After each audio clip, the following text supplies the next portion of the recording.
We do have our next guest in studio. We're looking at how to keep your car in top condition for the holidays. So as I said earlier, whether you're hitting outside your main location, outside town, or you're thinking this is a season to party, well, welcome with Zikka and I, Yomi Bosude, who is from the Autocentric Garage. He's also, he is the automotive maintenance guy. Welcome to Today on STV. Thank you, Victoria. Good morning. Good morning. Good morning. Good morning.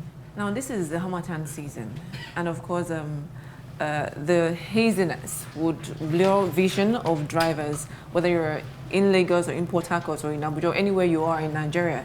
How is it that we can ensure that we have a good car plying the roads at this season? Well, first, I'd like to. You start from the basics. You start from home. Before you leave your house, before you set out on that journey, turn on your headlamps. Go around, see that you don't have any burnt bulb, because you don't want to find out you have a burnt bulb when you're driving already. If you also have fog lamps, a lot of people don't know how the fog lamps work. The fog lamps are those lamps on your bumper, the lower part of it. When it gets hazy, that's when they really work. Where do you turn it on from? I know it depends on the car. Yes, it's usually somewhere on your left hand. Somewhere it's usually on the left side of the dashboard. Steering. So you see the fog light. Once you turn it on, they come on, because when you have the hazy condition, your headlamps really can't penetrate on top. So you need the light at the bottom. So it goes under the haze, so you can see what's on the floor and what's up ahead. Then you do that. Then you don't speed. A lot of people think it's time to dash through darkness. You can't see. You're blinded. So there's no point, because I see a lot of people try to do that because the road seems free, but it's cloud, it's not free. It's clouded up ahead. So she just take it slow, drive through gently, and maintain a constant speed. Then also, if it's during the day or at night, you can put on your hazard lights and maintain a constant speed, so you're visible to the oncoming vehicle. Yeah. So with that, you pretty would enjoy the drive in this Harmattan season. You probably have, some car owner that has probably been driving their car all year round. And then there's a month of December. You know, we tend to put certain things in top shape in this month of December so we can get ready for the festive season. So if you had a year of bad maintenance, where does that put you in December? Can you make up for a bad year of maintenance, car maintenance? Making up, well, you can somehow do the needful, in as much as we're What's trying. What's the needful? The needful is now, before you set out on the journey, if you're taking a long trip or even a short trip to any part of the country, you don't go to your mechanic that morning, have him check everything and hit the road. It's a bad move, it's a no-no. You need to drive the car at least a day within town. Actually, when you have done a lot of work, maybe suspension overhaul, your shock absorbers, okay, let me break it down. Shock absorbers and all those noises you've been hearing, and try to sort it out. Don't hit the road on your long distance. No, drive it within town. So just to ensure everything is properly done. So you can actually make up by going to your mechanic now or when it's time, have the service done, have him drive it around with you, share your concerns, and don't be in a hurry. Let him do his job, because a lot of people are in a hurry. I want to go now, as in I want my car now, I'm traveling now. And you're telling, we're not magicians. No, we're not. We're technical people. So we need to test, fix what we've noticed, test again, drive around. You might need to take a long drive around. So please let us do our job. And Victoria, don't be in a hurry when you get to your mechanic. Depends. There you go. Well, you know, people have likened automobiles to the human body. Yes. And like the dentist, they'll tell you visit the dentist at least twice a year. And maybe for a general checkup, you just try to visit the hospital or your doctor as often as possible. So how often should someone take his or her car to the mechanic? Okay, the routine service. Let me use routine. Routine, like the word says, routine. You need to go there, say, every 4 months to have your engine serviced. So while he's at it, he should check other things, which, I'll share some of you. Should check, depending on also the amount of mileage your car's covered. A car with a shorter mileage would need less checks than a car with high mileage. What do I mean? A car that's covered, say, 5,000 kilometers would not require as much checks as a car that's covered 50,000 or 100,000. So at that point, you then need to see, okay, at 5,000, also in your owner's manual, a lot of us don't read the owner's manual. you need to go through, because there's a routine check and, okay, am I hitting someone? So your owner's manual, you have a lot of information there about what you should check at certain mileage. Now, if you don't have an owner's manual, go to your mechanic. He can walk around that for you. Are you vouching for every mechanic out there? I'm Being able to handle stuff like this. Yes, it can be daunting, but then it's possible.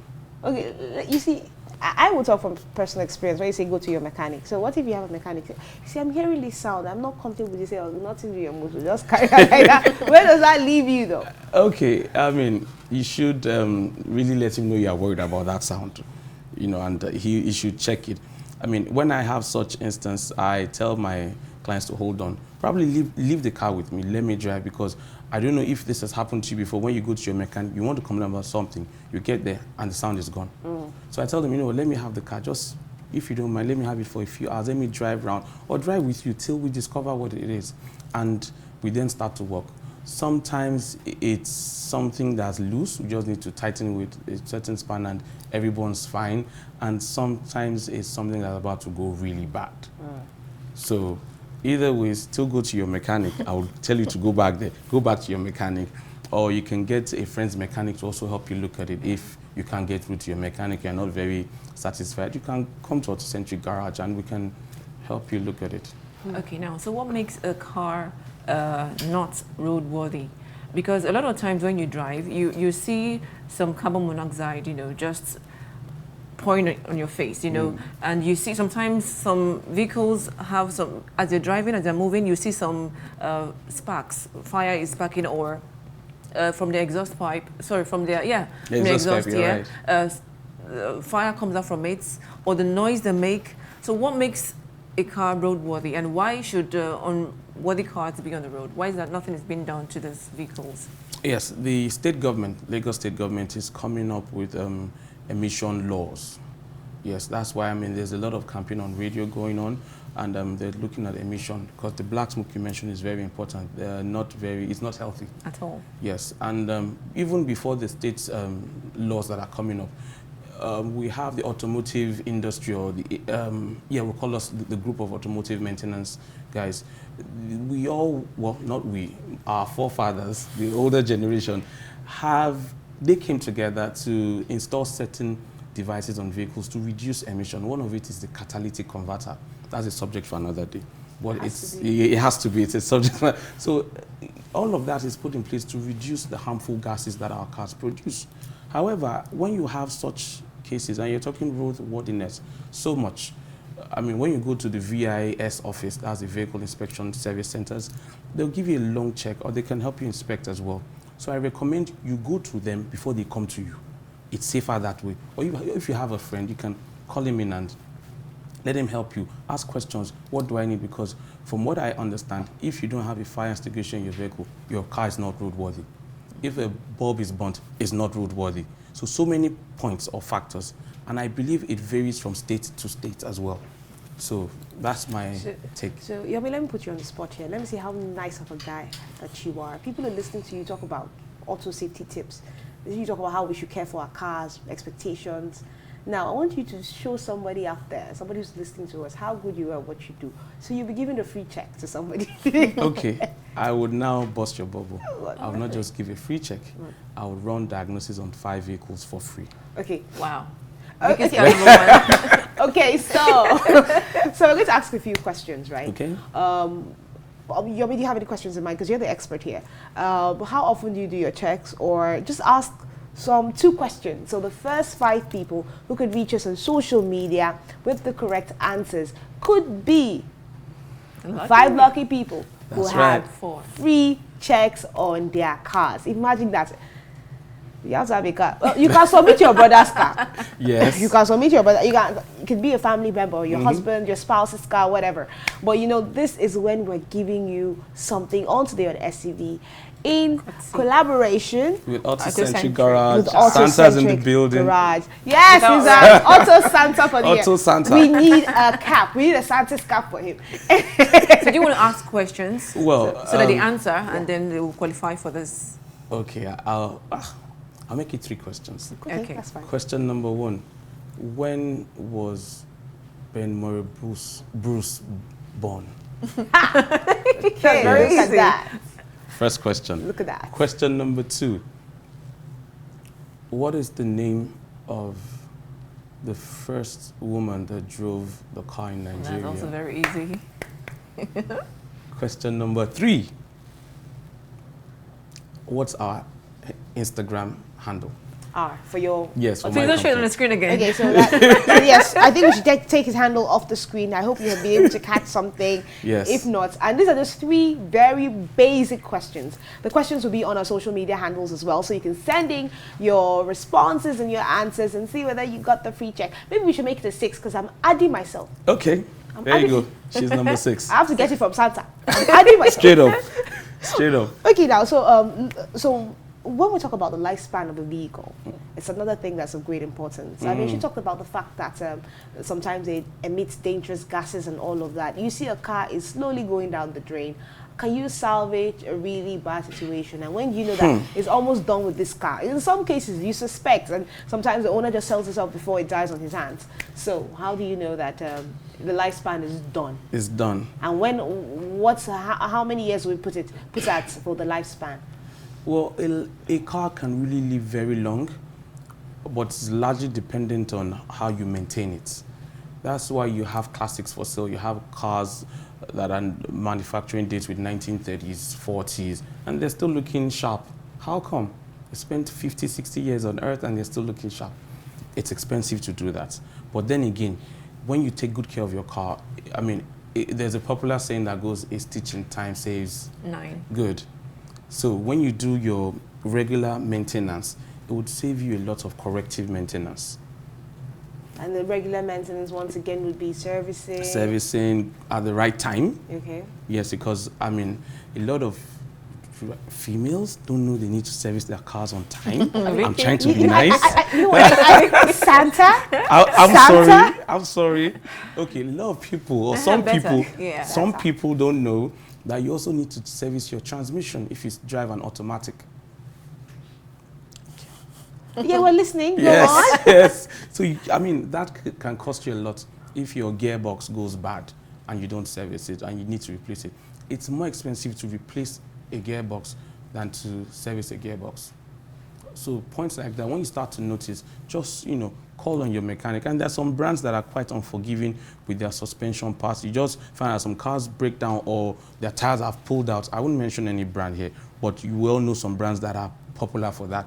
You want to make a bend and it pulls out. Yeah. Before it pulls out, it gives you the warnings and you start to hear the not so pleasant sound. Yes. So when you do all of this, your car will serve you longer. It will be in a more pristine condition. All of that comes to play. And I mean, when you drive through mud, take it to your car wash the next day. Have it detailed. Get off the mud, because your mud and metal or fiber, they don't gel. So you really don't want to do that. The rust issue. Yeah, the rust issue starts to set in. I mean, if the interior is dirty, have it cleaned out. If the engine area is dirty, just regular cleaning, servicing, just give it good life. Just where you take good care of yourself, Like, she takes good care of herself, and you too, do the same. All right. So with that, you'll have a very good car for a long time. All right, just to reiterate and in rounding off, what are the parts of the car that we should really take care of this season, considering the Harmattan season, considering that you're not the only road user, other people are going to use the road we use. So what are the basic things we should ensure that our car has in place? Well, you need to do a check around your car. In the morning, or maybe on a Sunday or Saturday morning, a week when you're not working, take a walk around it, look at it, see, is it looking good on the outside? Turn on your lights, see that you don't have any burnt bulbs or anything. And also, your issue of safety, that has really been bothering on my mind, because we find out that people really don't care much. Please strap up whenever you're going on any trip. Short distance, long distance. If you have kids, please have them strapped at the back. Don't put any child under 12 in front.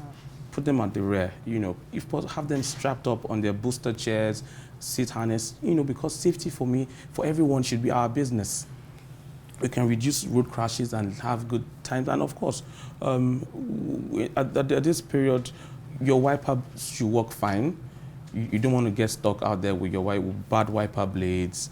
the emission thing, get to your mechanic, have your checks, you know, just where you take out time to wear all the beautiful things, makeup, foundation, do the right thing for your car to give you that feel, that, you know, TLC you call it. Yeah, we call it TLC. Yes, give the car TLC too. Take it on a treat. But the car doesn't talk, doesn't breathe. But we understand the language, so bring it to us. We speak your car language out of the Century Garage. All right, and so of course 5 lucky people will be speaking the language. So you need to, you know, send in your answers on social media so that you can be one of those lucky people who would win the free check from Autocentric Garage. All right, thank you so much, Yomi Bosude. It's been really interesting chatting with you on Today on STV this morning. We're talking about how to care for your car, especially during the holidays. Thank you once again for your time. My pleasure. Thank you. All right. We'll take another break, and when we come back, we have a sports update for you. Please stay with us.